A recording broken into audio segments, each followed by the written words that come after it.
नमस्कार, मी अनुराधा सनगर. जनवार्तामध्ये आपल्या सर्वांचं स्वागत. पाहूया पुण्यातील काही विशेष घडामोडी.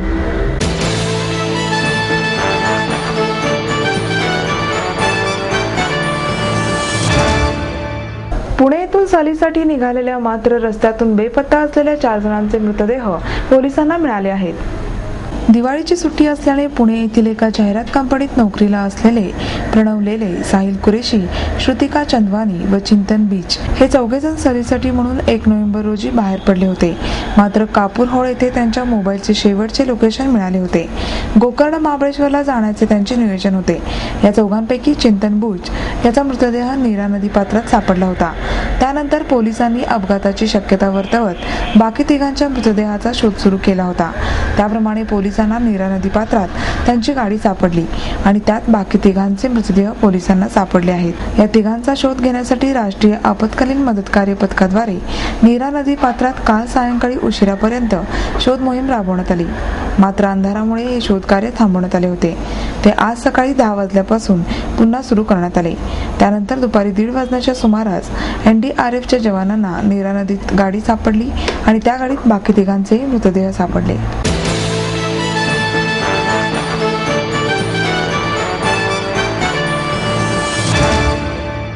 33व्या राष्ट्रीय सब ज्युनियर बॉल बॅडमिंटन स्पर्धेचे आयोजन करण्यात आले आहे. ही स्पर्धा दिनांक 10 ते 14 नोव्हेंबर दरम्यान हडपसर येथील साधना विद्यालयाच्या मैदानावर होणार आहे. या स्पर्धेत देशभरातून सुमारे 750 खेळाडू व 150 तांत्रिक अधिकारी सहभागी होणार आहेत. स्पर्धेचे उद्घाटन दिनांक 10 नोव्हेंबर रोजी सायंकाळी 5 वाजता वनमंत्री पतंगराव कदम यांच्या हस्ते होणार आहे. कार्यक्रमाच्या अध्यक्षस्थानी पाणीपुरवठा मंत्री दिलीप सोपल तर प्रमुख पाहुणे म्हणून खासदार सुरेश कलमाडी उपस्थित राहणार आहेत.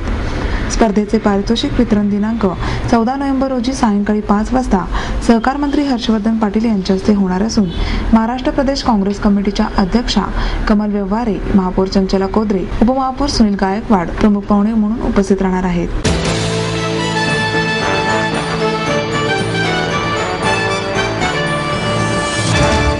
माहेर सोडून सासरी आले. इथेही प्रेमाची, मायेची माणसं होती. पण माझं भविष्य सुरक्षित आहे याचा आनंद, आत्मविश्वास वाढवणारा होता. Samruddha Jeevan multistate multipurpose cooperative society limited. गुंतवणूक भावनांची, आनंद लक्षावधीचा. Samruddha Jeevan multistate multipurpose cooperative society limited.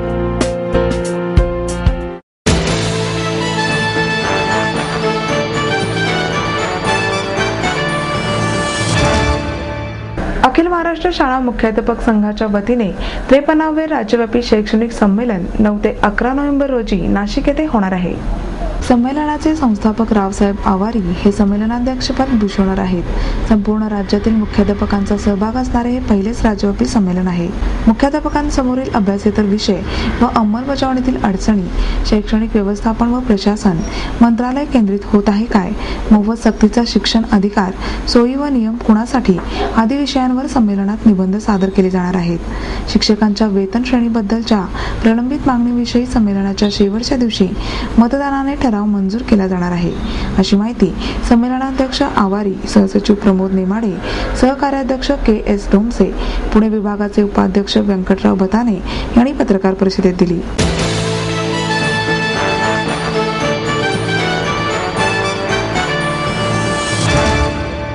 भोई प्रतिष्ठानच्या वतीने अग्निशमन दलाच्या जवानांना ओवाळून भाऊबीज साजरी करण्यात आली. मुस्लिम भगिनींनी अग्निशमन दलाच्या जवानांचे औक्षण केले. अग्निशमन दलाच्या कर्तव्यतत्पर सेवेबद्दल कृतज्ञता व्यक्त करण्यासाठी भाऊबीजेचे आयोजन करण्यात आले. विविध धर्मीय बांधवांचा सहवास हे या कार्यक्रमाचे वैशिष्ट्य असल्याचे मत प्रतिष्ठानचे अध्यक्ष डॉक्टर मिलिंद भोई यांनी व्यक्त केले. सर्व जनता दिवाळीचा मनसोक्त आनंद लुटत असताना अग्निशमन दलाच्या जवानांसाठी आठवण ठेवून केलेली भाऊबीज हा आमच्या आयुष्यातील अनमोल ठेवा आहे, असे मनोगत मुख्य अग्निशमन अधिकारी प्रशांत रणपिसे यांनी व्यक्त केले.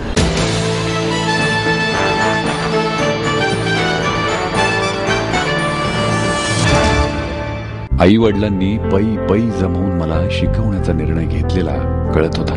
माझ्या उच्च शिक्षणासाठी त्यांनी मला कायमचा आधार मिळवून दिला होता. त्यांनी स्वतःसाठी कधीच काही केलं नाही, पण माझ्यासाठी Samruddha Jeevan multistate multipurpose cooperative society limited. गुंतवणूक भावनांची, आनंद लक्षावधीचा. Samruddha Jeevan multistate multipurpose cooperative society limited.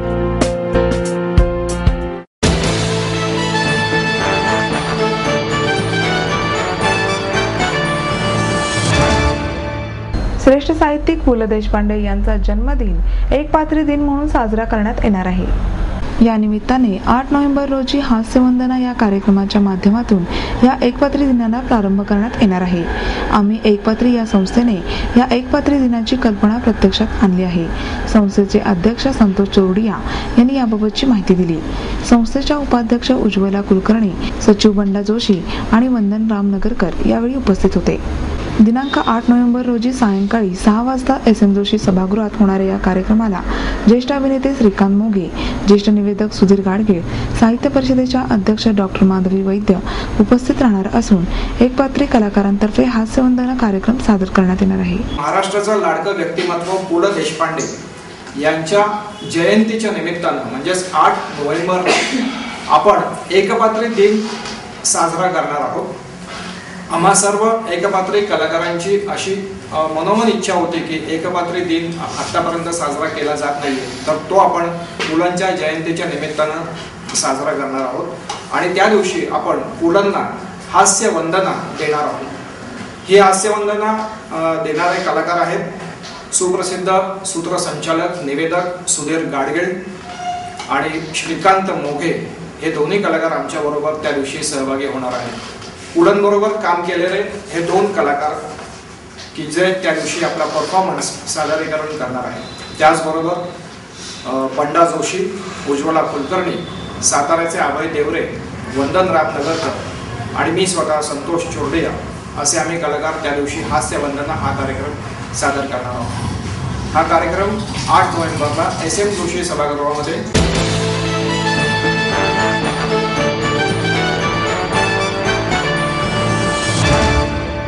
आपको देता है एडमिशन के साथ अपॉइंटमेंट लेटर भी. B civil, computers, electronics, electronic and telecommunications, IT and mechanical. MA computers, electronics, IT and mechanical, diploma engineering, mechanical and computer. MBA finance, HR and marketing. BCA, BBA, MBA and MCA for engineering और साथ ही D.Pharm, B.Pharm और M.Pharm भी. Siddhant international school CBSE from nursery to 5th standard. Siddhant college. Transport एवं hostel facility. 22 एकड़ का विशाल campus. AICT Delhi और Pune university द्वारा मान्यता प्राप्त.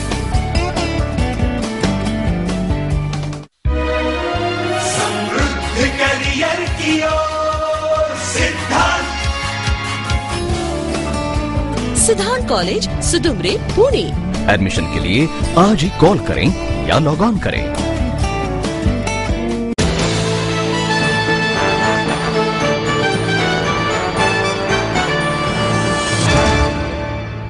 इतिहासप्रेमी मंडळाने लाल महालातील शिवतांडव ही शौर्यगाथा प्रदर्शनाद्वारे सादर केली आहे. लाल महालाची प्रतिकृती, तत्कालीन पुण्याचा 40 फूट लांबीचा नकाशा, त्यावर मोगली सैन्याच्या मुक्कामाची ठिकाणी, शिवाजी महाराज व मावळ्यांच्या लाल महालाकडे जातानाचा मार्ग आदी घटना सादर करताना पडद्यावरील दृश्ये व अधूनमधून नकाशांवरील दिव्यांची उघडझाप करीत प्रदर्शनाने सर्वांना आकर्षित केले आहे. दूरचित्रवाणी मालिकेत शिवरायांची भूमिका साकारणारे अभिनेते अमोल कोल्हे यांच्या नाट्यदृश्यांचा समावेश आहे. इतिहासप्रेमी मंडळाचे अध्यक्ष मोहन शेटे लेखन व दिग्दर्शन केले आहे. 10 नोव्हेंबर पर्यंत सकाळी 9 ते दुपारी 12 आणि सायंकाळी 4 ते रात्री 9 दरम्यान सर्वांसाठी ते खुले राहणार आहे.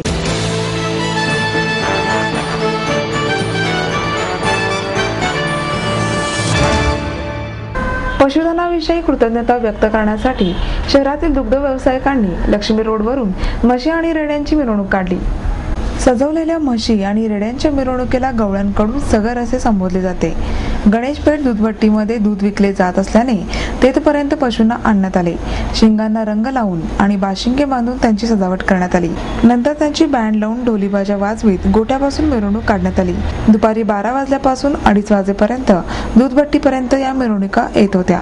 यावेळी गणेशपेठ दूधभट्टी दूध विक्रेता संघाच्या वतीने रेडे आणि म्हशींना पितळी साखळी देऊन सन्मान करण्यात आला. महापौर चंचला कोदरे, खासदार कलमाडी, आमदार गिरीश बापट, रमेश बागवे आदींनी मिरवणुकीचे स्वागत केले.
आपलं स्वप्न, आपलं मन, आपलं स्वतःचं घर हेच खरं धन. समृद्ध जीवन पार्क सादर करत आहे 140 फ्लॅट्सची एक प्रशस्त गृह योजना. कात्रज कोंढवा रोडवर बिबवेवाडीपासून फक्त 2 किलोमीटर अंतरावर आपल्या आर्थिक गणितात बसणारे 1 व 2 BHK फ्लॅट्स. तब्बल 3 मजली पार्किंग सह ऐस पैस गार्डन, क्लब हाऊस आणि इतर सुविधांनी सुसज्ज. बुकिंग साठी संपर्क 9850937373 9850947373. समृद्ध जीवन, नांदी सौभाग्याची, सुरुवात प्रगतीची.